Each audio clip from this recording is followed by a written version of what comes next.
Hello guys, कैसे हैं आप लोग। मैं उमित तलडा, आपका फ्रेंड, फिलोसोफर एंड गाइड। चलिए, तो अमेंडमेंट्स को कंटिन्यू करते हैं। ये पार्ट 2 है, ठीक है। हम आईसीडीआर और छोटे मोटे और कुछ अमेंडमेंट्स ऑलरेडी पार्ट 1 में पढ़ चुके हैं। लिंक डिस्क्रिप्शन में दे देता हूं, अगर आपने नहीं देखा है फटाफट पहले पार्ट 1 को कंप्लीट कर लें। पार्ट 2 में जैसे कि मैंने कहा था कि मैं आरईआईटी के अमेंडमेंट्स सिर्फ डिस्कस करूंगा, ठीक है। तो आरईआईटी में, ठीक है, ये पुराने अमेंडमेंट्स हैं।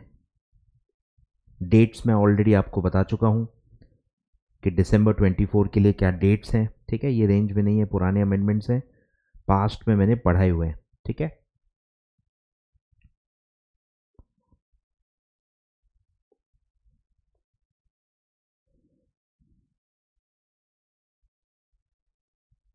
तो यहां से स्टार्ट होता है। ये कुछ आउट ऑफ कॉन्टेक्स्ट जो मैंने आपको बताया था ना, कि कुछ रेगुलेशंस ऐसे हैं कि जो आपके मटेरियल में ही नहीं है, तो उससे रिलेटेड भी अमेंडमेंट्स दिए हुए हैं। तो वन सच टॉपिक यही है। ये आपने बेसिक टॉपिक ही नहीं पढ़ा तो ये आपको कुछ पल्ले पड़ेगा नहीं, और कुछ ज़्यादा इंस्टीट्यूट ने भी इसीलिए डिटेल में दिया नहीं है, ठीक है।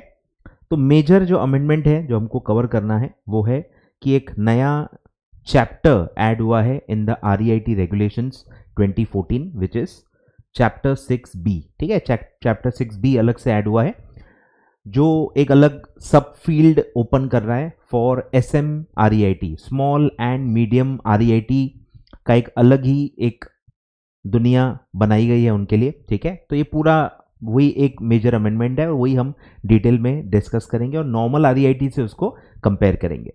तो शुरू करते हैं कि भाई ये ज़रूरत क्या है, पर्पस क्या है। पर्पस बहुत सिंपल है और ये पर्पस हर काफ़ी रेगुलेशंस में आ चुका है। Even in recognised stock exchange आप देख चुके हो कि मेन बोर्ड अलग होता है और SME सेगमेंट अलग होता है, SME एक्सचेंज अलग होता है, जो सिर्फ स्मॉल एंड मीडियम एंटरप्राइजेस को लिस्ट करता है और उसमें ट्रेडिंग करते हैं। तो वहां पे भी एक लेवल प्लेइंग अलग से एक फील्ड बनाई गई है कि चलो स्मॉल एंड मीडियम एंटरप्राइज भी पैसा रेज कर पाएं, लिस्ट कर पाएं, एज ए लिस्टेड एंटिटी आगे बढ़ पाएं। तो वैसे ही REIT में अगर आप देखोगे कि सब बड़े लेवल पे ही है, मतलब छोटे लेवल पे REIT का काम नहीं किया जा सकता। तो यहां एक लेवल प्लेइंग फील्ड दिखी कि चलो छोटे प्लेयर्स को भी इसमें अलाउ करते हैं। तो अगर आप देखोगे तो REIT का जो स्ट्रक्चर है उसको हल्का सा सिंप्लीफाई किया है, जगह जगह पे हल्के हल्के रिलैक्सेशंस दिए गए हैं। बाकी पूरा जो वर्किंग है, पूरा जो एक काम करने का तरीका है, जो भी एक ऑपरेशनल चीजें होती हैं या जो गवर्नेंस रिलेटेड चीजें होती हैं, वो मेजॉरिटी चीजें सेम है आए ख्याल में। और ये इस टाइप का स्ट्रक्चर आपने हर रेगुलेशन में पढ़ा है। IPO, FPO, राइट इशू आप पढ़ते हो। मेजॉरिटी रेगुलेशन तीनों में सेम ही होती है, लेकिन रिपीट सब में दी हुई है, ताकि मैं IPO कर रहा हूं तो मुझे पूरे IPO के रेगुलेशंस एक जगह होने चाहिए। मैं अगर FPO कर रहा हूं तो FPO के पूरे रेगुलेशंस एक जगह होने चाहिए। आ रहा है कुछ समझ में। तो वैसे ही इन्होंने SM REIT के जो रेगुलेशंस बनाए हैं वो पूरे इंडिपेंडेंट बनाए हैं, मतलब जो भी REIT का है SM REIT को लागू होगा, इसमें लागू किया गया है। और कुछ सिर्फ कॉमन चीजें जो है वो नॉर्मल REIT की लगेंगी। ये सेम स्ट्रक्चर आप देखोगे तो AIF में भी है। एंजल फंड्स आप पढ़ोगे या आप स्पेशल सिचुएशन फंड्स पढ़ोगे, उसमें भी इसी टाइप के स्ट्रक्चर्स होते हैं कि कुछ रेगुलेशंस छोड़ के बाकी पूरा सेम लागू होगा, और कुछ रेगुलेशंस जो लागू नहीं हो रही हैं वो इन्होंने अलग से डिटेल में स्पेसिफाई की गई हैं। तो ये क्या मैं बात कर रहा हूं मैं आपको बताता हूं। जैसे इसकी एप्लीकेबिलिटी पे आ जाओ तो आपको ख्याल में आएगा। Provisions of SEBI REIT regulations except, ठीक है, समझ रहे हो, एक्सेप्ट फॉर चैप्टर 2, 4 एंड 5, ये 3 चैप्टर्स SM REIT पे लागू नहीं होंगे, और इसके अलावा जो चैप्टर हैं वो पूरे सेम SM REIT को लागू रहेंगे। अब ऑब्वियसली जो चैप्टर नहीं लागू होंगे तो वो पैरेलल प्रोविजंस क्या लागू होंगे तो आपको देना पड़ेगा। तो वही पूरे पैरेलल रेगुलेशंस दिए हैं जो चैप्टर 2, 4 और 5 में नॉर्मल REITs को अप्लाई होते हैं, वो SM REIT के लिए अलग से दिए। बाकी पूरे जो चैप्टर्स हैं REIT रेगुलेशंस के वो एज इट इज एप्लीकेबल रहेंगे टू SM REIT, ठीक है। तो दिया है, देखो, accept chapter 2, 4 and 5 and regulation 22 under chapter 6 shall mutatis mutandis be applicable to unless otherwise provided. ठीक है, तो बाकी सारी चीजें, ये 4 चीजों को छोड़ के बाकी सब एज इट इज अप्लाई होगा, और ये 4 चीजें जो नहीं अप्लाई होंगी उसके जगह पे 4 नई चीजें दी हैं, ठीक है, जो अप्लाई होंगी. हाउएवर, अब ध्यान देना, अब सबसे हम ध्यान देते हैं मेजर डिफरेंसेस क्या हैं, वो हम नोट डाउन करते जाएंगे.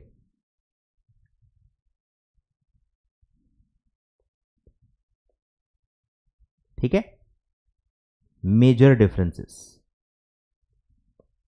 सबसे पहला है कि स्ट्रक्चर अलग है. स्ट्रक्चर मतलब छोटा है, कम लोग हैं इसमें. जैसे हम पढ़ते हैं कि स्पॉन्सर होगा या स्पॉन्सर ग्रुप होगा, स्पॉन्सर्स होंगे, वो आरईआईटी बनाते हैं, ठीक है, ट्रस्ट बनाते हैं, आरईआईटी बनाते हैं, ठीक है. फिर ट्रस्टी अपॉइंट होगा उसके तहत, और फिर ट्रस्टी अपॉइंट करेगा या स्पॉन्सर अपॉइंट करेगा मैनेजर जो चलाएगा. ठीक है, ऐसे 1, 2, 3 ये 3 अलग अलग लोग होते हैं. ठीक है, ये बेसिक स्ट्रक्चर होता है आरईआईटी का. और फिर यूनिट होल्डर्स अलग से आएंगे. ठीक है, टोटल ऐसे 4 लोग होते हैं.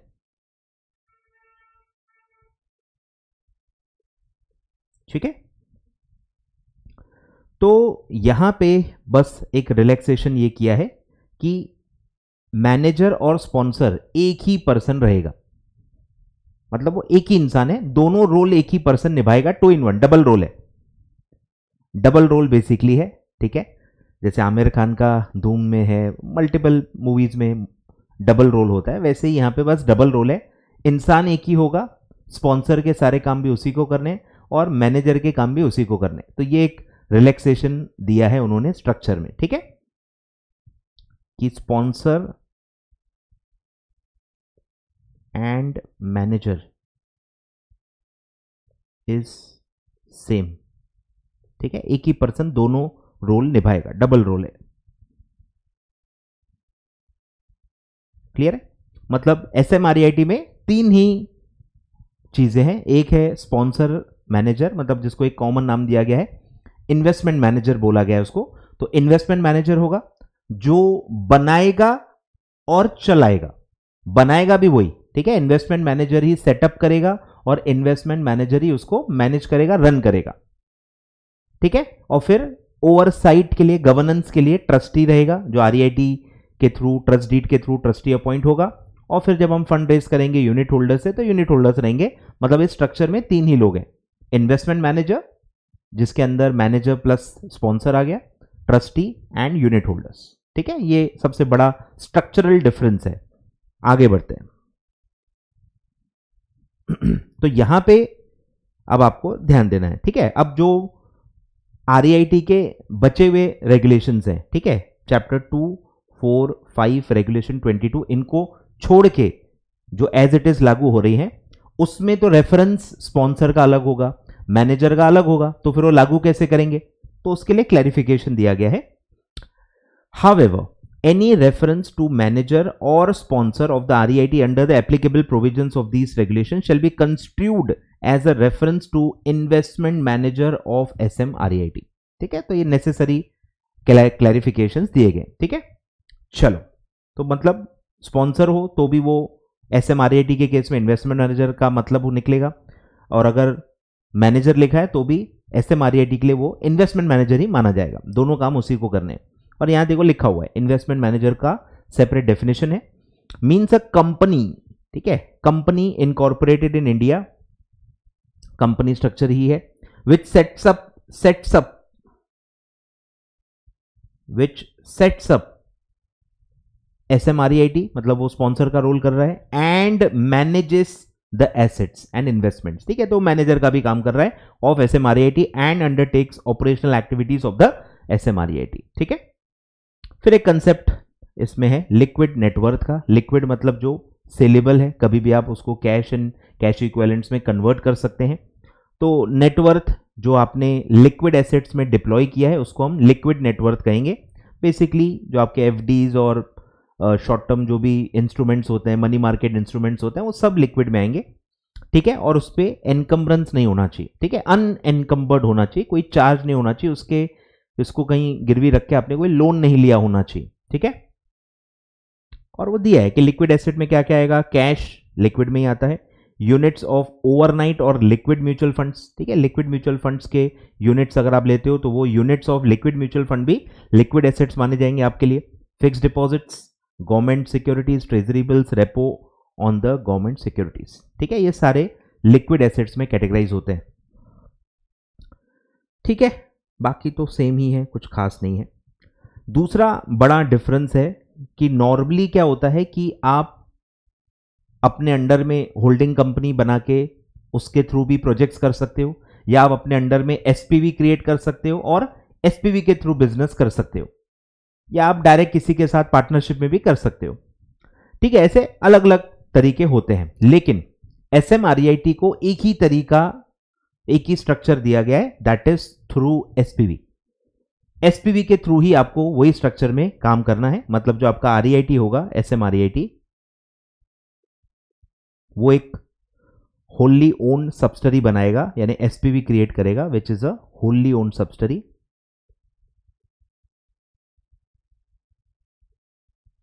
और फिर उसके थ्रू आप प्रोजेक्ट्स कर सकते हो, ठीक है। तो थ्रू एसपीवी ही अलाउड है, थ्रू होल्डिंग कंपनी अलाउड नहीं है। आप होल्ड को जो पढ़ते हो ना, तो होल्डिंग कंपनी बना के उसके थ्रू करने का अलाउड नहीं किया गया है, और कोई भी तरीका अलाउड नहीं है। आपको एसपीवी ही क्रिएट करनी है और एसपीवी के थ्रू ही आप प्रोजेक्ट्स में पैसा लगाओगे, ठीक है। तो एक ही ऑप्शन ये दिया गया स्ट्रक्चर।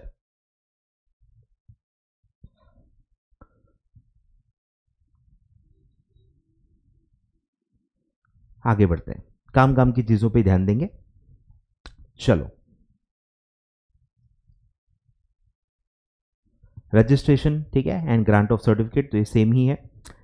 अब ये कौन अप्लाई करेगा स्पॉन्सर के जगह, यहां पे आप इन्वेस्टमेंट मैनेजर आ जाएगा। Application for grant of certificate of registration as SMREIT shall be made by the investment manager on behalf of the trust as specified in schedule IA of these regulations along with non refundable application fee of 1 lakh rupees, ठीक है। और registration fee आपको भरना है of 10 lakh rupees shall be paid within 15 days from the date of receipt of the intimation of SEBI. तो जैसे आपको approval का कम्युनिकेशन मिल जाए कि आपको रजिस्ट्रेशन मिल गया है, वहां से 15 डेज में आपको एक्चुअल रजिस्ट्रेशन फी भरनी है, विच इज 10 लाख, ठीक है। 1 लाख नॉन रिफंडेबल एप्लीकेशन फी है। जैसे ही आपका रजिस्ट्रेशन हो गया है, ऐसा आपको इंटीमेशन मिलता है, वहां से 15 दिन में 10 लाख रुपए भर देने। In order to protect the interests of investors, SEBI may appoint any person to take charge of records, documents of SMRET and also determine the terms and conditions of such an appointment, ठीक है। तो वो terms and conditions लागू किया जा सकता है, और उसको समझने के लिए क्या टर्म्स लगाएं, क्या जरूरी है, उसके लिए किसी पर्सन को जाके इंस्पेक्शन करने के लिए भी सेबी भेज सकता है, ठीक है, वो पावर ले रखा है। फिर है सेबी में taking down account requirements as specified this regulation for constructing the grant of certificate and the registration may be granted with such condition as may be deem fit, ठीक है। तो कंडीशंस मतलब दिए जा सकते हैं, सब्जेक्ट टू विच आपका registration रहेगा। मतलब कंडीशन आपको हमेशा फुलफिल करते रहनी पड़ेगी, नहीं करोगे तो रजिस्ट्रेशन आपका कैंसिल हो सकता है, ठीक है। कुछ खास नहीं है। आगे बढ़ते हैं। अब जो मेजर 4-5 पॉइंट्स हैं उस पर हम ज्यादा फोकस करेंगे। सबसे पहला है एलिजिबिलिटी क्राइटेरिया, ठीक है। एलिजिबिलिटी क्राइटेरिया कि एसएमआरईआईटी के लिए क्या एलिजिबिलिटी क्राइटेरिया है। अब इसमें आपने बहुत सारी चीजें पढ़ी हैं, फिर आपने उसके अंदर स्पॉन्सर के लिए भी अलग रिक्वायरमेंट्स पढ़े हैं, आपने मैनेजर के लिए अलग रिक्वायरमेंट्स पढ़े हैं, फिर कुछ कॉमन रिक्वायरमेंट्स पढ़े हैं। तो यहां सबसे बड़ा डिफरेंस आपको क्या एक्सपेक्ट करना है कि यहां स्पॉन्सर मैनेजर एक ही है, तो एक ही रिक्वायरमेंट होगी। इन्वेस्टमेंट मैनेजर के लिए एक ही रिक्वायरमेंट होगी, अलग अलग नहीं है। नॉर्मल जो आप पढ़ते हो वो स्पॉन्सर के लिए आपने अलग पढ़ा है, इन्वेस्टमेंट मैनेजर के लिए अलग पढ़ा है। दो अलग अलग नेटवर्थ रिक्वायरमेंट्स भी आपने उसमें पढ़ी है। आप अभी मेरे सामने वो सब चीजें अपने रजिस्टर खोल लो, नोट्स देख लो और उसमें आप देख लो, हाथों हाथ दोनों कंपेयर करो तो ही अच्छे से समझ में आएगा, ठीक है। तो यहां पे सारी चीजें सेम है, सिर्फ आपको ये समझना है कि स्पॉन्सर और इन्वेस्टमेंट मैनेजर को कंबाइन करके गाइडलाइन दिया है। और ऑब्वियसली एक रिलैक्सेशन आप एक्सपेक्ट कर सकते हो कि जब आप छोटे लेवल पे ऑपरेट कर रहे हो तो ऑब्वियसली जो नेटवर्थ रिक्वायरमेंट्स होंगी वो कम होंगी। ठीक है, ये आपको ध्यान रखना है। चलो तो मैं फटाफट पंच वर्ड्स बताते जाता हूं ताकि आप मैपिंग कर पाओ। ठीक है, सबसे पहला सेम है कि एप्लीकेशन कौन करेगा, इन्वेस्टमेंट मैनेजर। यहां पे नॉर्मली आप क्या पढ़ते हो, स्पॉन्सर। तो इन्वेस्टमेंट मैनेजर एप्लीकेंट होगा on behalf of trust and the investment of trust instrument of trust. ठीक है, डीड के फॉर्म में रजिस्टर होना चाहिए अंडर रजिस्ट्रेशन एक्ट 1908। सेम है। फिर है कि मेन ऑब्जेक्टिव क्या होना चाहिए कि आपको आरईआईटी का बिजनेस करना है। Trust deed has the main objective as undertaking the activity of the REIT SMREIT through one or more schemes and includes the responsibilities of the trustees. फिर है separate persons have been designated as investment manager and trustee. ठीक है, ये दोनों एक person नहीं हो सकते। स्पॉन्सर और मैनेजर ये एक ही है, लेकिन ये जो मैनेजर है इन्वेस्टमेंट मैनेजर और जो ट्रस्टी होगा ये दो अलग अलग सेपरेट पर्सन्स होने चाहिए। ठीक है, तो ये आप हाईलाइट कर सकते हो। फिर है देखो कंबाइंड रेगुलेशंस है कि इन्वेस्टमेंट मैनेजर जो दोनों रोल निभा रहा है, स्पॉन्सर भी यही है और प्लस मैनेजर भी यही है, इसके लिए क्या रिक्वायरमेंट्स हैं। सबसे पहला है कि क्लियरली आइडेंटिफाइड होना चाहिए। Investment manager is clearly identified in the applicant. ठीक है, उसकी आइडेंटिटी सेपरेटली अच्छे से बताना है कि ये हमारा इन्वेस्टमेंट मैनेजर बनने वाला है। फिर नेटवर्थ रिक्वायरमेंट है वो है 20 करोड़। ठीक है, अगर आप नॉर्मल पढ़ोगे तो स्पॉन्सर सारे स्पॉन्सर मिला के स्पॉन्सर ग्रुप मिला के 100 करोड़ का नेटवर्थ रिक्वायरमेंट है। देख लो, नॉट लेस देन 100 करोड़। और फिर उसमें ईच इंडिविजुअल ईच स्पॉन्सर का लिमिट भी दिया गया है विच इज 20 करोड़। अब यहां पे एक ही स्पॉन्सर है, मतलब लैंग्वेज से कहीं भी ब्रैकेट में कहीं एस नहीं लिखा हुआ है, मतलब एक ही पर्सन है, एक ही स्पॉन्सर है, वही मैनेजर है, वही स्पॉन्सर है और एक ही पर्सन है, तो एक ही नंबर इसलिए दिया है और वो है 20 करोड़। तो आप इसको डायरेक्टली कंपेयर कर सकते हो 100 करोड़ से। तो नॉर्मल आरईआईटी को स्पॉन्सर को कितना नेटवर्थ रखना होता है 100 करोड़, यहां पे इनको सिर्फ रखना है 20 करोड़। क्लियर है क्या? तो पहला डिफरेंस जो आपको हाईलाइट करना है।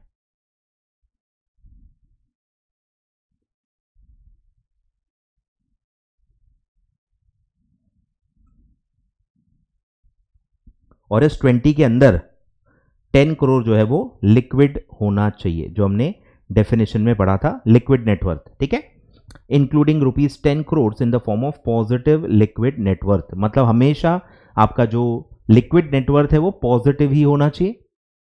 अनएनकम्बर्ड ही होता है तो पॉजिटिव ही होगा, नेगेटिव जाएगा कैसे मुझे नहीं पता।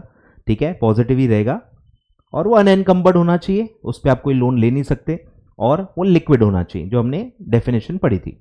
ठीक है, फिर बाकी पूरा देखो सेम है जो हमने मैनेजर में पढ़ा है कि एटलीस्ट 2 years ऑफ एक्सपीरियंस होना चाहिए real estate industry, fund management. ठीक है, ये सब में, और आपके पास कम से कम 2 KMP ऐसे होने चाहिए जिनके पास कम से कम 5 साल का एक्सपीरियंस है इन द इंडस्ट्री। तो ये सेम है पूरे। फिर है नॉट लेस देन हाफ जो है वो इंडिपेंडेंट डायरेक्टर्स होने चाहिए and are not directors of the another REIT और एसएमआरईआईटी। ठीक है, कॉमन डायरेक्टर्स भी वो नहीं होने चाहिए। तो ये सेम गाइडलाइन है। फिर आपको इन्वेस्टमेंट मैनेजमेंट एग्रीमेंट साइन करना है। Investment manager has entered into investment management agreement with the trustee. ठीक है, 2 ही लोग हैं ना, तो इन्वेस्टमेंट मैनेजर ट्रस्टी के बीच में IMA investment management agreement sign होना चाहिए। ठीक है, जिसके अंदर रिस्पॉन्सिबिलिटीज क्लियरली लिखी होनी चाहिए इन्वेस्टमेंट मैनेजर की। ठीक है, तो देखोगे आप कंपैरिजन करोगे पूरा सेम ही है, सिर्फ 20 करोड़ वहां पे है और ब्रैकेट में जो लिखा है कम से कम 10 करोड़ का लिक्विड एसेट, लिक्विड नेटवर्थ होना चाहिए। ठीक है, फिर है कि ट्रस्टी और ये दोनों आपस में कनेक्टेड नहीं होने चाहिए, दोनों एक ही पर्सन तो हो ही नहीं सकते, और ये एसोसिएट भी नहीं हो सकते। Trustee is not an associate of the investment manager. ठीक है, ये भी आपको ध्यान देना है। बाकी पूरे देखो सेम है कि आपको सुपीरियर राइट्स नहीं दे सकते आप, एक ही क्लास होगा, मल्टीपल क्लास ऑफ यूनिट्स नहीं हो सकते हैं, सारे जो है वो प्रो राटा राइट्स होंगे, पारी पासु राइट्स होंगे। फिर ठीक है, प्रपोज्ड एक्टिविटीज के बारे में क्लियरली आपको डिस्क्राइब करना है। फिट एंड प्रॉपर पर्सन होने चाहिए, पार्टीज टू आरईआईटी और आरईआईटी। फिर आपका प्रीवियस आपने अप्लाई किया है कि नहीं, उसमें रिजेक्ट हुआ था नहीं हुआ था, वो सब देखा जाएगा, ठीक है। Whether any previous application for grant of certificate of registration और पार्टीज टू SMRIT और their directors for registration has been rejected, तो वो देखा जाएगा। और आपके खिलाफ कोई डिसिप्लिनरी एक्शन तो नहीं ली जा रही, या आपके मैनेजर के प्रमोटर्स और डायरेक्टर्स के ऊपर कोई डिसिप्लिनरी एक्शन तो नहीं चल रही है, वो भी चेक किया जाएगा before grant of certificate of registration, ठीक है। तो ऑलमोस्ट आप देखोगे ना पूरा सेम है, सिर्फ मेजर डिफरेंस आपके माइंड में क्लियर होना चाहिए कि स्पॉन्सर यहां अलग नहीं है, इन्वेस्टमेंट मैनेजर अलग नहीं है, दोनों एक ही है, तो रिक्वायरमेंट्स एक ही है और नेटवर्थ रिक्वायरमेंट 20 करोड़ है। बाकी लगभग मैनेजर वाले पॉइंट सारे सेम ही है, ठीक है। और स्पॉन्सर वाला सिर्फ एक नेटवर्थ का पॉइंट है और कोई भी पॉइंट नहीं है। क्लियर है क्या? और जो एक स्ट्रक्चरल पॉइंट्स हैं कि भाई ट्रस्टी और मैनेजर अलग अलग पर्सन होने चाहिए और trustee should not be the associate of the manager, ठीक है। ये 2 पॉइंट्स आपको ध्यान रखना है, देख लो अच्छे से। ये 2 जो मैंने सर्कल किए हैं बस आपको वही ध्यान देने हैं, और ये सर्कल वाले सेपरेट पॉइंट्स हैं। क्लियर है?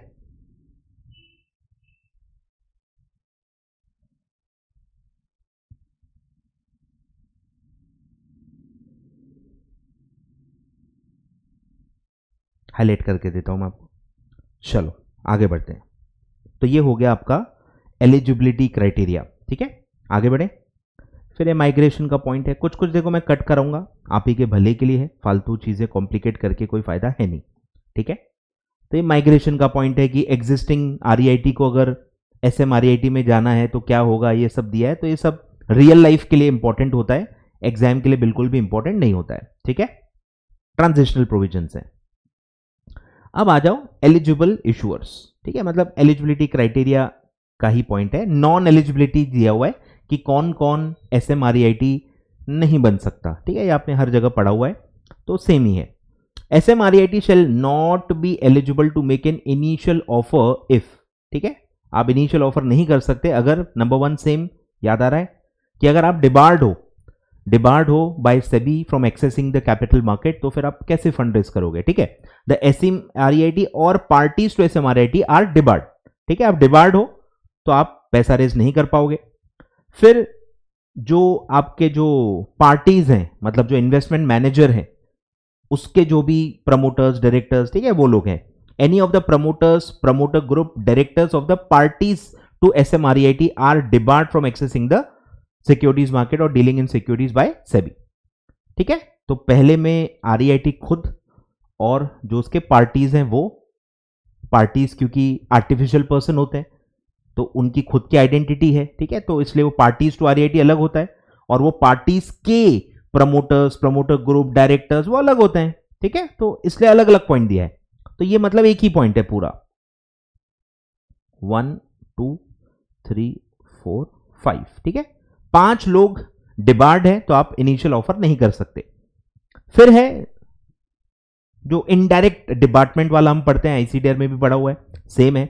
Any of the promoter director of the parties to REIT, मैं बार बार REIT कहूंगा, SMREIT आपको समझना है, of the REIT is a promoter director of the another company which is debarred from accessing the securities market। तो इसको हम क्या कहते हैं? इनडायरेक्ट डिपार्टमेंट, ठीक है। तो डायरेक्टर में नॉमिनी डायरेक्टर नहीं आएंगे, ये क्लैरिफाई किया गया है, ठीक है। This is not applicable to a person who was appointed as a director only by virtue of nomination by debenture trustee in another company. तो आप नॉमिनी डायरेक्टर हो, नॉमिनेशन से बने हो, तो वो वाले डायरेक्टर्स कॉमन है कि नहीं वो चेक नहीं किया जाएगा, ठीक है। फिर है SMREIT और पार्टीज टू SMREIT और any of the promoter director, सबको देखो एक में कंबाइन कर दिया है। प्रमोटर ग्रुप अब अलग से नहीं लिखा है, ठीक है। थोड़े से इनकंसिस्टेंसीज हैं कि क्यों नहीं है, किसी को नहीं पता, ठीक है। मतलब ऊपर 1 2 3 4 5 है, 5 है, यहां पे 4 है। 1 2 3 4 प्रमोटर ग्रुप अलग से वर्ड नहीं है, ठीक है। अगर वो विलफुल डिफॉल्टर्स हैं, 4 लोग अगर विलफुल डिफॉल्टर्स में है, कोई भी एक या एक से ज्यादा लोग विलफुल डिफॉल्टर में है, तो आप फंड रेस नहीं कर पाओगे। फिर same indirect department, any of the promoter or whole time directors of parties to SMREIT is a promoter or whole time director of another company which is a wilful defaulter. Indirect department में मतलब ये wilful defaulter में ऐसा normally होता नहीं है कि indirect वाला भी डिबार करे, पर ये है पॉइंट, ठीक है, ध्यान देना, काफी अलग है कि किसी और कंपनी कि प्रमोटर डायरेक्टर विलफुल डिफॉल्टर है और वही लोग आपके भी प्रमोटर या डायरेक्टर है, होल टाइम डायरेक्टर है, तो भी उनके वजह से आप डिबार हो जाओगे। ठीक है, वो विलफुल डिफॉल्टर है पर डिबार आप होंगे। ठीक है, तो इनडायरेक्ट, विलफुल में भी इनडायरेक्ट वाला है। ठीक है, ये डायरेक्ट डिपार्टमेंट, ये इनडायरेक्ट डिपार्टमेंट सी वाला, फिर डी वाला डायरेक्ट विलफुल डिफॉल्टर और ई वाला इनडायरेक्ट विलफुल डिफॉल्टर। ठीक है, और फिर है FEO, fugitive economic offender, promoter director. ठीक है, इंडिविजुअल्स ही आते हैं इसमें, आपको पता होगा। वो फ्यूजिटिव इकोनॉमिक ऑफेंडर है तो आप पैसा रेज नहीं कर सकते। फिर कोई फाइन पेनल्टी है जो पेएबल है, अभी भी आउटस्टैंडिंग है, आपने भरी नहीं है, तो भी आप तब तक पैसा रेज नहीं कर पाओगे जब तक ये फाइन ड्यूज आप भरते नहीं हो। Any fine penalties levied by SEBI or stock exchanges pending to be paid by REIT at the time of filing of the scheme of a document. ठीक है, तो ऐसे आपके 7 पॉइंट्स हैं। ठीक है, काफी अच्छा इंपॉर्टेंट टॉपिक है ये। क्लियर है क्या? देख लो अच्छे से। REIT या पार्टीज टू REIT डिबार्ड है, प्रमोटर डायरेक्टर या प्रमोटर ग्रुप, ठीक है, वो अगर डिबार्ड है तो ये डायरेक्ट डिपार्टमेंट का हो गया। फिर अगर प्रमोटर डायरेक्टर किसी और कंपनी के डिबार्ड है और वही प्रमोटर डायरेक्टर आपकी कंपनी के भी प्रमोटर डायरेक्टर है तो आप भी डिबार हो जाओगे। ठीक है, इनडायरेक्ट डिपार्टमेंट। फिर विलफुल डिफॉल्टर, 4 लोग विलफुल डिफॉल्टर में तो आप डिबार हो जाओगे। फिर सेम इनडायरेक्ट डिपार्टमेंट, कोई और विलफुल डिफॉल्टर है, उनके promoter director whole time director आपके कंपनी के प्रमोटर होल टाइम डायरेक्टर है तो आप भी डिबार हो जाओगे। और फिर आपके प्रमोटर डायरेक्टर अगर फ्यूजिटिव इकोनॉमिक ऑफेंडर है, भगोड़े हैं, तो भी आप पैसे रेज नहीं कर पाओगे। और फिर कोई फाइन पेनल्टी सेबी की या स्टॉक एक्सचेंज की अगर अभी भी पेंडिंग है, आपने भरी नहीं है, तो जब तक वो भरी नहीं है तब तक आप पैसा रेज नहीं कर सकते। ठीक है, तो ये काफी सिंपल, काफी अच्छा है। इस पे डायरेक्ट क्वेश्चन भी आ सकता है, इस पे केस स्टडी भी आ सकती है। ठीक है, अच्छा टॉपिक है। और सेम कि अगर period of department already over हो गया है तो फिर ये डिपार्टमेंट वाले क्लॉज अप्लाई नहीं होंगे। जब तक पीरियड ऑफ डिपार्टमेंट चल रहा है तब तक ये पॉइंट्स अप्लाई होंगे। जब तक फिर एक बार पीरियड ऑफ डिपार्टमेंट कंप्लीट हो गया, ओवर हो गया, उसके बाद फिर ये पॉइंट्स अप्लाई नहीं होंगे। ठीक है, तो ABC जहां जहां डिपार्टमेंट के क्लॉज आते हैं सब दिए हैं।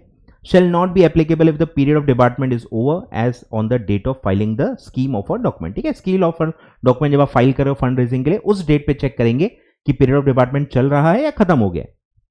ठीक है, क्लियर है क्या? आगे बढ़ते हैं। फिर है कि एसेट कितने एक्वायर करने हैं। ठीक है, ये भी बड़ा डिफरेंस है। नॉर्मली हम जो पढ़ते हैं उसमें आपने पढ़ा होगा कि कम से कम वैल्यू ऑफ REIT एसेट्स कितना होना चाहिए, 500 करोड़। मिनिमम 500 करोड़ का वैल्यू ऑफ REIT एसेट होना चाहिए। इसलिए मैंने बताया था ना, मतलब छोटे लेवल पे आप काम ही नहीं कर सकते, सीधे 500 करोड़ के वैल्यू होनी चाहिए एसेट्स के। तो यहां पे उसको कम किया गया है।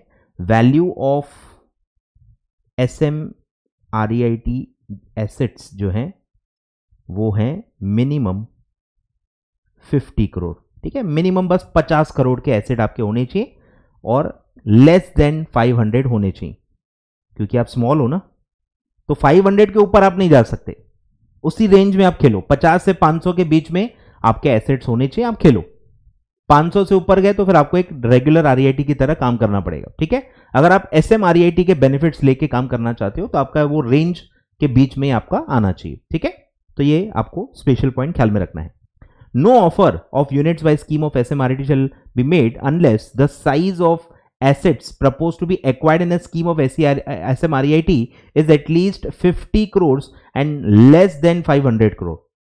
Minimum 50 and it should be less than 500. 500 और more नहीं होना चाहिए. And number of unit holders same है, which is 200. ठीक है, ये exactly same है.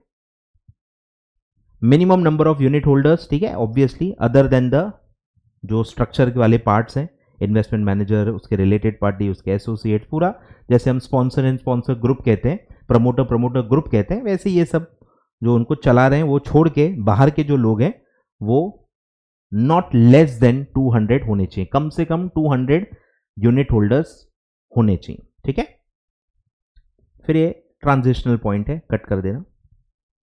ठीक है, तो ये भी काफी इंपॉर्टेंट है। केस स्टडी में ये क्वेश्चन मतलब काफी बार आता है, बारीकी वाले पॉइंट बहुत आते हैं केस स्टडीज में। ठीक है, कि SMREIT के मिनिमम साइज ऑफ एसेट क्या है, 50 लेस देन 500, और नंबर ऑफ इन्वेस्टर्स कितने होने चाहिए, एटलीस्ट 200।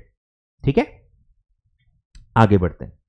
फिर आपको फंड रेज करना है तो मर्चेंट बैंकर अपॉइंट करना पड़ेगा। ठीक है, वही है, shall appoint one or more merchant bankers registered with SEBI to carry out the obligations relating to the issue। आगे बढ़ते हैं। फिर है कंडीशंस ऑफ इनिशियल ऑफर। ठीक है, ध्यान दो, अगर आप पैसा रेस कर रहे हो, इनिशियल ऑफर कर रहे हो, IPO टाइप पैसा रेस कर रहे हो, तो क्या चीजें आपको करनी है, ये ऑलमोस्ट सेम है। ठीक है, दो तीन पॉइंट्स अलग हैं। सबसे पहला है आपको आइडेंटिफाई करना है। ठीक है, जैसे हम नॉर्मल फंड रेजिंग करते हैं तो हमको बताना होता है कि कहां पैसा लगने वाला है, पूरा पैसा उसका डिटेल देना पड़ता है, कहां कितना पैसा हम लगाएंगे। वैसे ही आपको क्लियरली आइडेंटिफाई करना है कौन से प्रोजेक्ट में आप पैसा लगाने वाले हो। ठीक है, clearly identify the real estate assets or properties it proposes to acquire or provide the features of the real estate assets or properties including the location, such other details of the particular scheme in the DOD। ठीक है, तो asset identify करके उसकी पूरी details देनी है। फिर merchant banker जो ऊपर हमने अपॉइंट किया था उसके थ्रू आप DOD फाइल करो अलॉन्ग विद द फाइलिंग फी। ठीक है, फिर मिनिमम प्राइस का ये एक स्पेशल पॉइंट है।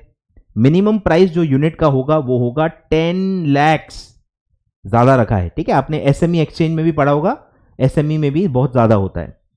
ठीक है, तो ये आपको स्पेशल पॉइंट में लिख लेना है। Minimum issue price of unit is 10 lakh. ठीक है, not less then 10 lakh.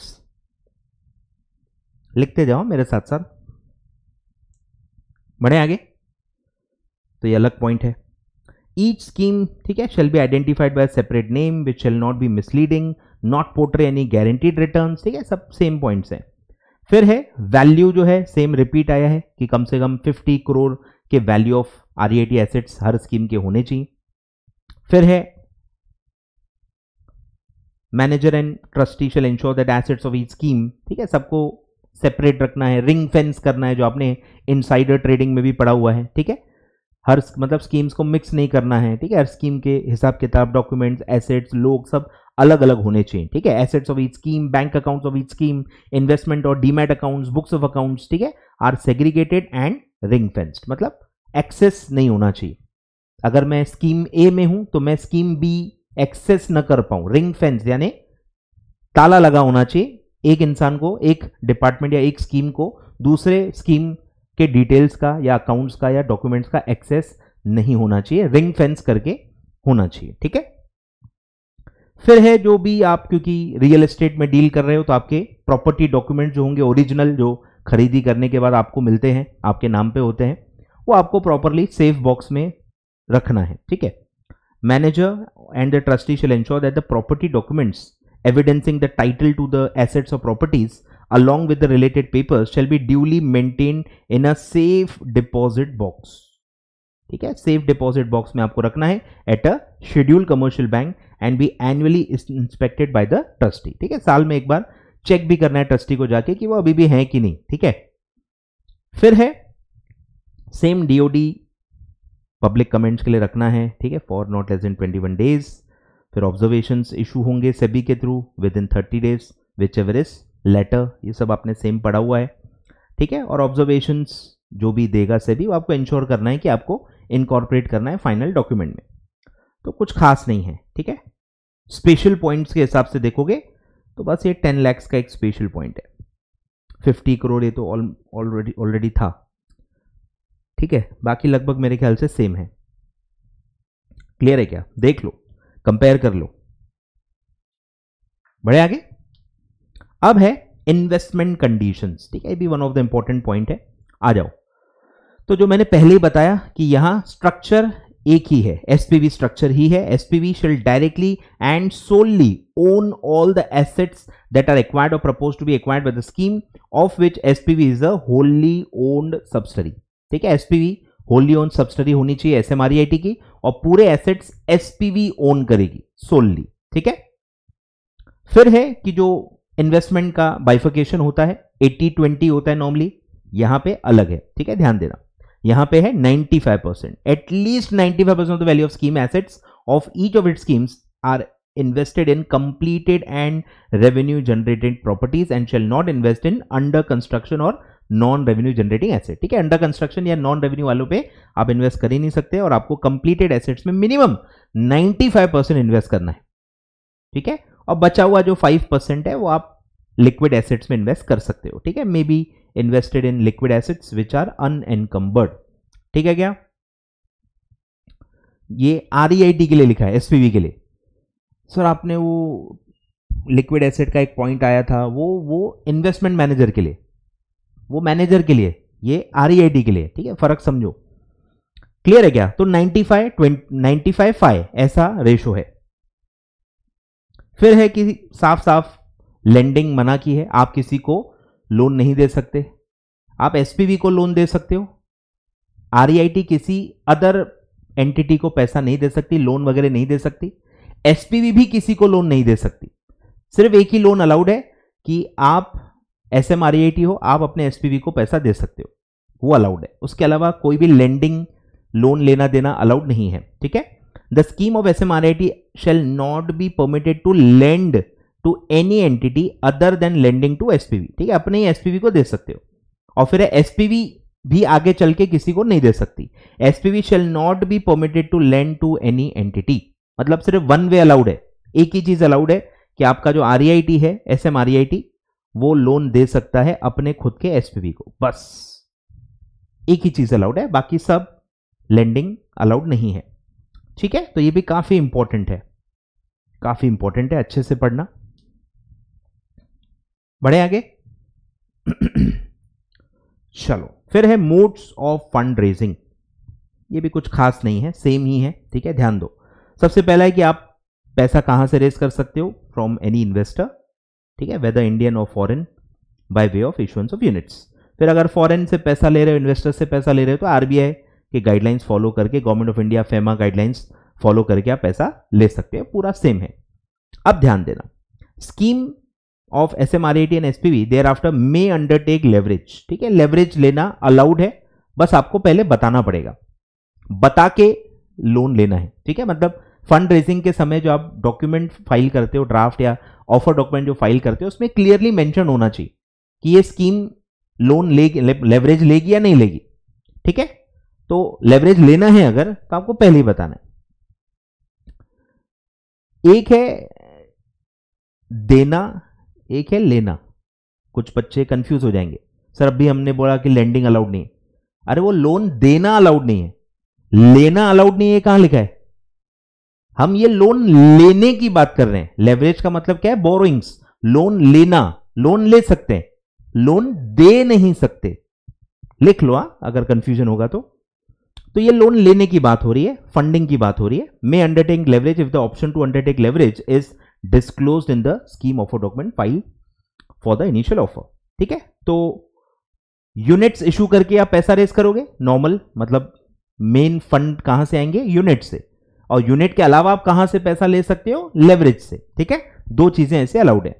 The scheme shall raise capital, यानी जो ओनर का पैसा है वो यूनिट से ही आएगा, only by issuance of units pertaining to the particular scheme, ठीक है। ये ओनर्स की बात की जा रही है। और बाहर से आपको पैसा लेना है तो आप लेवरेज ले सकते हो। Opting to utilise the leverage may undertake leverage through borrowings, ठीक है, बोरोइंग्स ले सकते हो, या डेट सिक्योरिटीज ILNCS रेगुलेशन जो है उसके हिसाब से NCS इशू करके आप डेट सिक्योरिटी से पैसा रेस कर सकते हो, ठीक है। तो लेवरेज बोरोइंग्स या डेट सिक्योरिटीज के थ्रू ले सकते हो।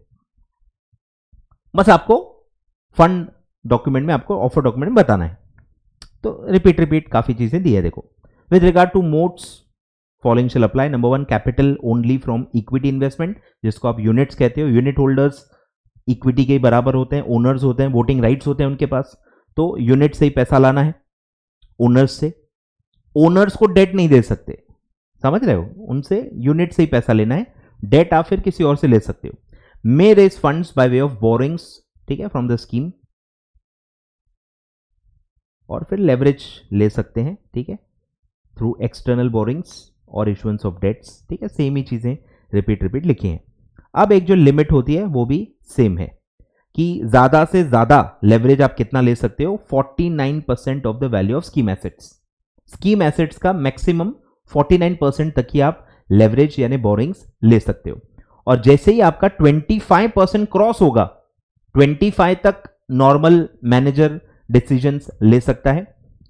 एक बार 25 क्रॉस हो गया, उसके बाद आपको क्रेडिट रेटिंग लेना भी जरूरी है और आपको यूनिट होल्डर्स का अप्रूवल भी लेना पड़ेगा।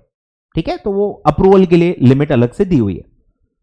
ठीक है, provided that if the total borrowings and deferred payments net of cash and cash equivalents at the scheme level exceeds 25% of the value of scheme assets, then any further borrowings के लिए फिर आपको ये प्रोसीजर्स करने पड़ेंगे, नहीं तो उसके फिर आप नहीं कर पाओगे।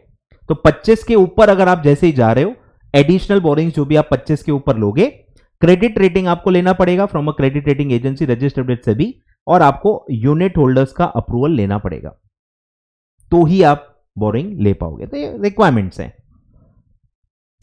क्लियर है क्या? तो ये भी इंपॉर्टेंट है, मैक्सिमम लेवरेज कितना आप ले सकते हो। ठीक है, फिर है भाई वेबसाइट रखो। ठीक है, तो आप खुद ही पढ़ लो, कुछ खास नहीं है। इशू पीरियड, ठीक है, up to 30 days. Subscription period कितना होगा? नॉट मोर देन 30 डेज, तो ये सेम ही है। फिर ये जो नया हर जगह अब आ गया है कि सब डीमैट फॉर्म में होल्ड करना है, हर जगह आ गया है। एआईएफ इधर उधर जितने भी टाइप के फंड्स होते हैं सब में ये रिक्वायरमेंट अब कंपलसरी आ गई है। एसएमआरएटी शेल इशू, ठीक है, ध्यान दो, जो आप यूनिट्स इशू करोगे वो डीमैट फॉर्म में ही करने हैं। ठीक है, यूनिट जो आप इशू करोगे यूनिट होल्डर्स को, वो डीमैट फॉर्म में करने हैं।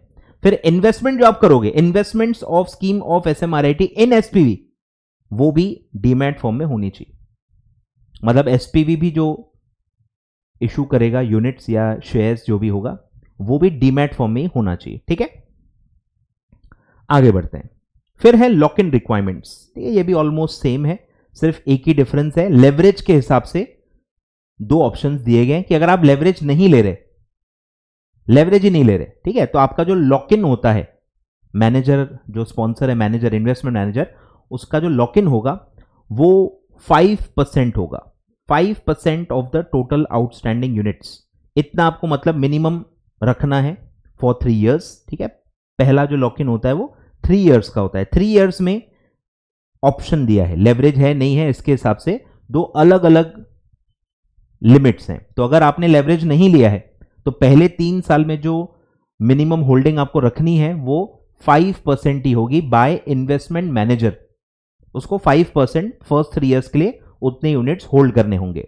फिर अगर आप लेवरेज ले रहे हो तो फिर वही परसेंटेज बढ़ के हो जाएगा 15%। इतना मिनिमम आपको पहले 3 साल में यूनिट्स ओन करके होल्ड करने हैं। और अगर आप इनसे कुछ ज्यादा होल्ड करते हो, वॉलेंटरीली आपने ज्यादा होल्डिंग रखी हुई है, तो वो ज्यादा वाले पे भी लॉक इन रहेगा फॉर 1 ईयर। ये सेम है जैसे हमने आईसीडीआर में पढ़ा हुआ है। एक्सेस कुछ है तो उस पे भी 1 ईयर के लिए लॉक इन रहेगा। एक्सेस वाला 1 ईयर के बाद आप बेच सकते हो।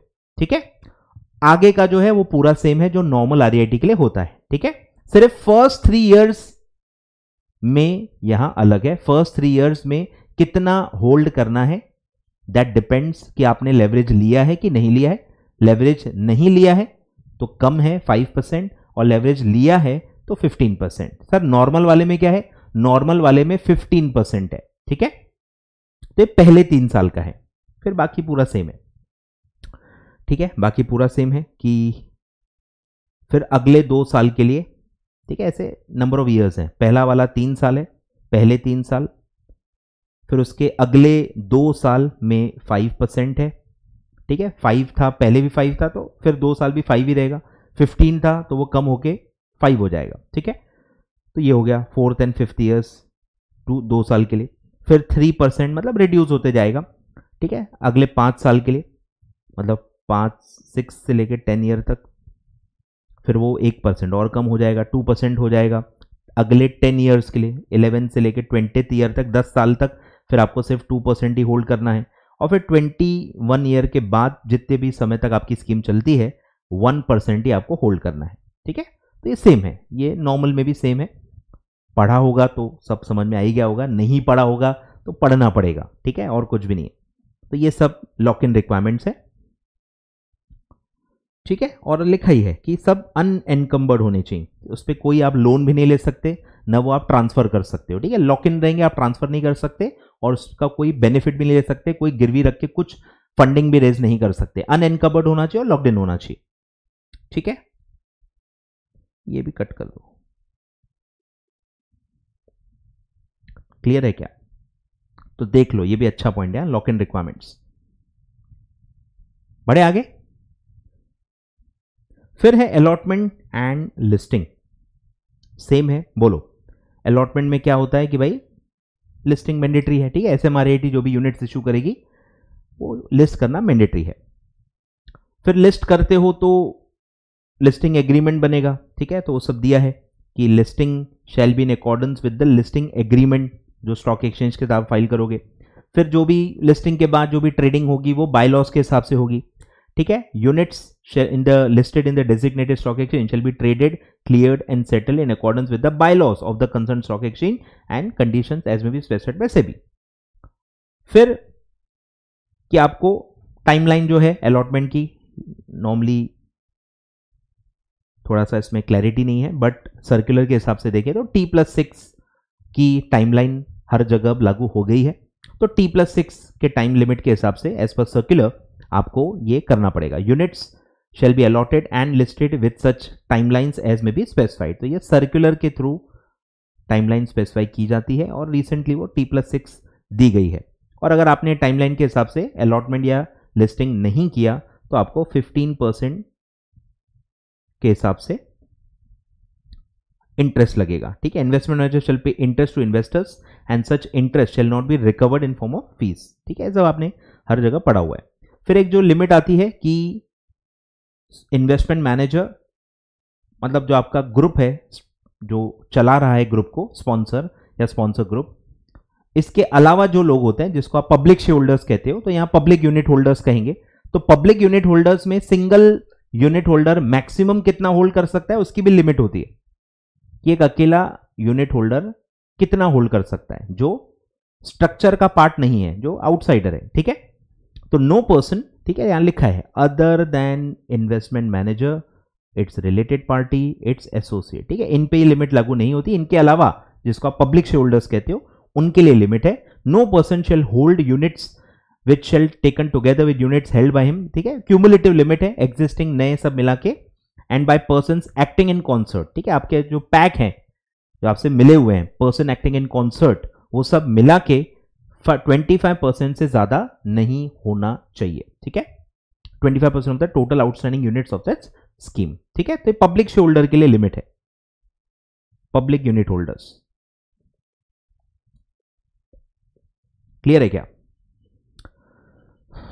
तो अलॉटमेंट एंड लिस्टिंग में कुछ खास है नहीं। ठीक है, मैंडेटरी लिस्टिंग करना है, अलॉटमेंट टाइमलाइंस के हिसाब से करना है, लिस्टिंग एग्रीमेंट एंटर करना है, ट्रेडिंग क्लियरिंग सेटलमेंट जो होगा बायलॉस के हिसाब से होगा, और पब्लिक शेयर होल्डर्स जो है वो 25% से ज्यादा होल्ड नहीं कर सकते। सिंपल है। फिर ये आप पढ़ लेना, post issue filing report file करनी है, कुछ खास नहीं है। अब आ जाओ मिनिमम पब्लिक यूनिट होल्डिंग, जो अभी हमने ऊपर पढ़ा सेम है, लिखा ही है देखो, मिनिमम पब्लिक यूनिट होल्डिंग, मतलब इन्वेस्टमेंट मैनेजर, रिलेटिव, एसोसिएट सब छोड़ के बाकी जो लोग होते हैं उसको पब्लिक कहेंगे। तो सेम पॉइंट है, minimum offer and allotment to public in each scheme shall be at least 25%। ये कौन सा वाला है? ये सिक्रा वाला है। याद आ रहा है क्या? सिक्रा में हमने क्या पढ़ा है, या लिस्टिंग एलओडीआर रेगुलेशंस में क्या पढ़ा है कि पब्लिक शेयर होल्डिंग हमेशा मिनिमम 25% होनी चाहिए। अब इसमें काफी बच्चे कंफ्यूज होंगे, सर ऊपर आपने बोला 25 से ज्यादा नहीं, वो एक सिंगल शेयर होल्डर के लिए है, एक अकेला इंसान 25% से ज्यादा होल्ड नहीं कर सकता। और जो पूरे पब्लिक शेयर होल्डर्स हैं वो मिला के मिनिमम 25% उनको होल्ड करना है। मतलब जो इन्वेस्टमेंट मैनेजर है, उनके रिलेटिव और ये सब मिला के ज्यादा से ज्यादा 75 ही होल्ड कर सकते हैं। ये सब आपने आईसीडीआर एलओडीआर में पढ़ा हुआ है। ठीक है, तो ये वही है, सिक्रा वाला ही पॉइंट है कि मिनिमम पब्लिक शेयर होल्डिंग कितनी होनी चाहिए, 25% of the total outstanding units.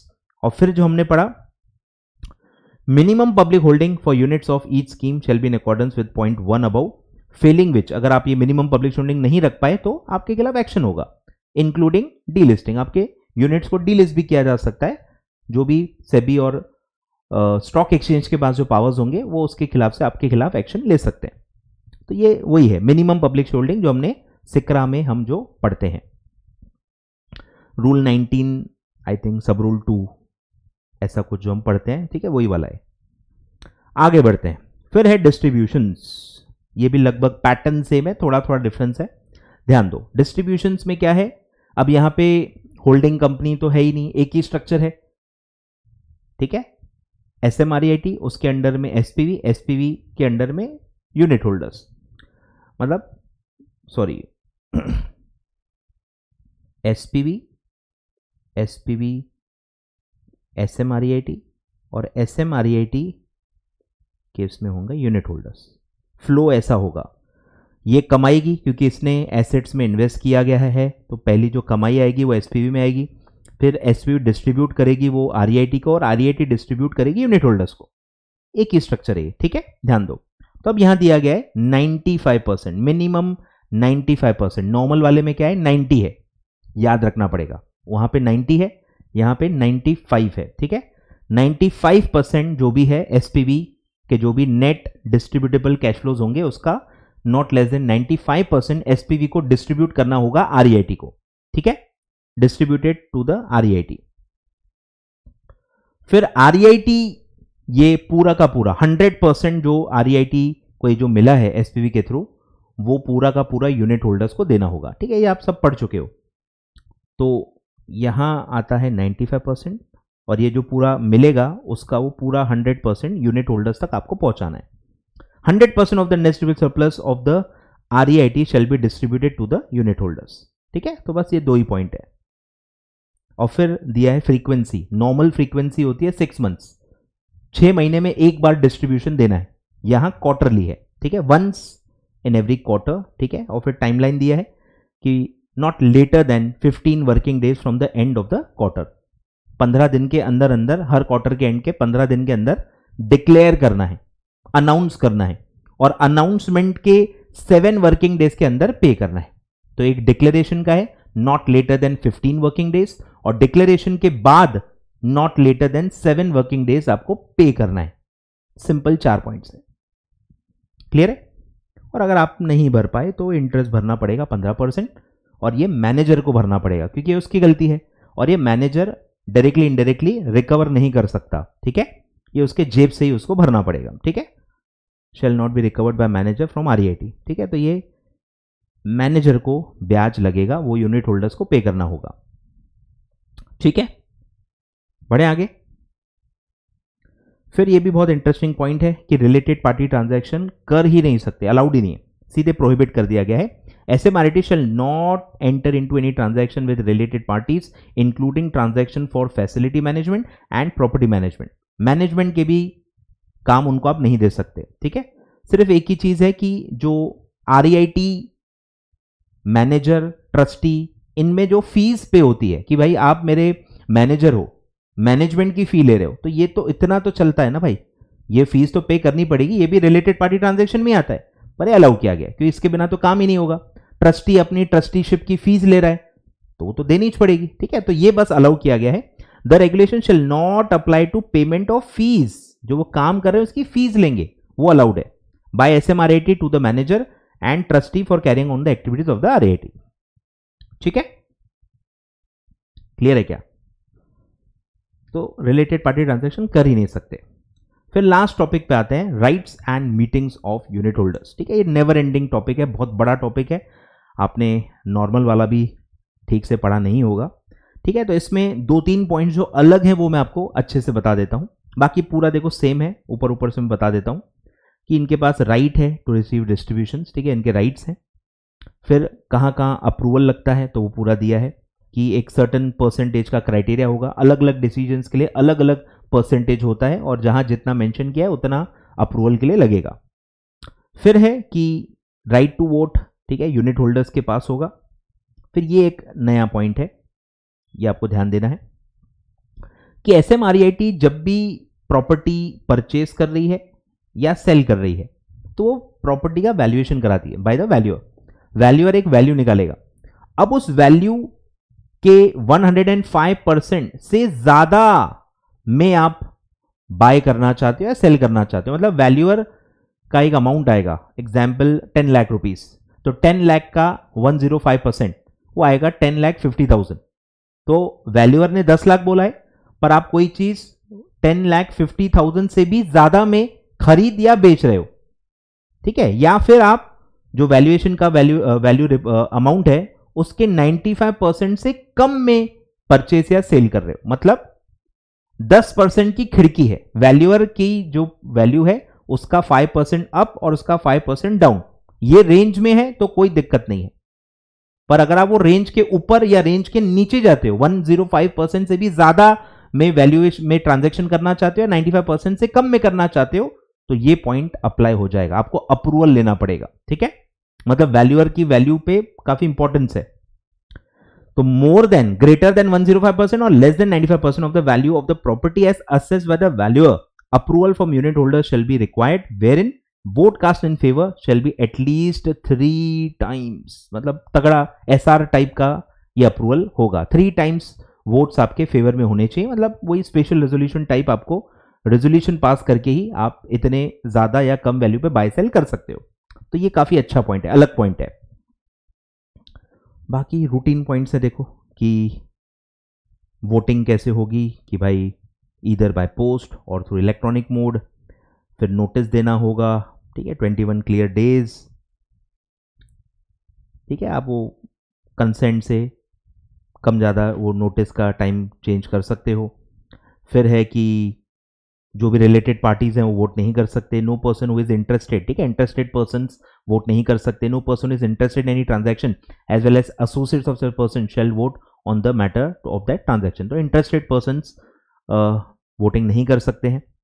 फिर पूरी जिम्मेदारी जो है वो मैनेजर की होती है और ट्रस्टी सिर्फ ओवरसाइट करेगा मीटिंग के पूरे प्रोविजंस को, ठीक है। तो पूरा सेम ही है।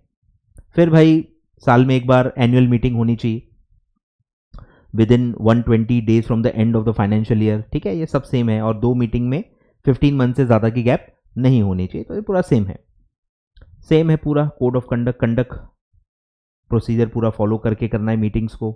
Audio visual video conferencing allowed है, ठीक है। फिर एनुअल मीटिंग में ये सब एजेंडा हैं जो आपको डिस्कस करने हैं, ठीक है। तो ये सब पूरा लाइन बाय लाइन कंपेयर करो, ऑलमोस्ट पूरा का पूरा सेम ही है, ठीक है। एक आध पॉइंट बस इधर उधर होगा, उतना चलता है, ठीक है। तो ये पूरा आप देख सकते हो, पूरा स्ट्रक्चर सेम है इसका। सिर्फ आई थिंक ये एक पॉइंट जो है ये अलग है, ये आपको ध्यान देना है, ठीक है। चलो, तो यहां तक आपका था REIT। अच्छे से बस कंपेयर कर लो और जो डिफरेंसेस हैं उसको बस नोट कर लो, उसके अलावा आपको कुछ नहीं करना है, ठीक है। बाकी मैंने आपको लिस्ट भी दे दी है, आपको लिखना है तो लिख लो, लिखो।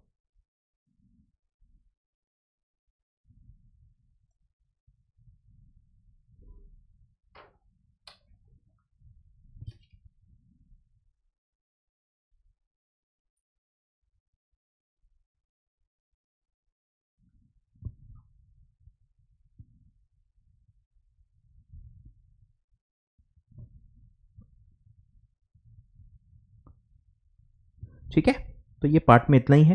पूरा एक कंसेप्ट हमने डिटेल में डिस्कस कर लिया है।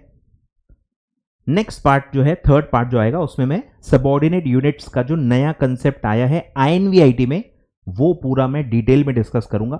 बिल्कुल नया टॉपिक है, ठीक है। मुझे एक लग रहा है कि एक आध क्वेश्चन तो पूरे अमेंडमेंट से एक आध क्वेश्चन तो आएगा ही आएगा, क्योंकि इतना बड़े बड़े टॉपिक्स नए चीज़ें आई हैं, तो आने के चांसेस अच्छे खासे हैं, इसलिए मैं अच्छे से डिटेल में पढ़ा रहा हूँ, ठीक है। तो ये हम नेक्स्ट पार्ट में पूरा डिस्कस करेंगे। सबऑर्डिनेट यूनिट्स क्या होते हैं, क्यों होते हैं, पूरा पहले हम बैकग्राउंड समझेंगे, और फिर वो कैसे इशू होते हैं, क्या होते हैं, उसमें क्या पूरा पर्पस है, वो हमको अच्छे से समझना है। फिर रेगुलेशंस आपको बहुत आसानी से समझ में आ जाएंगे, ठीक है। चलो, thank you so much. Video like ज़रूर कर देना, फ्रेंड्स के साथ शेयर कर लेना, और नेक्स्ट पार्ट बहुत जल्द आ जाएगा, ठीक है। Thank you so much.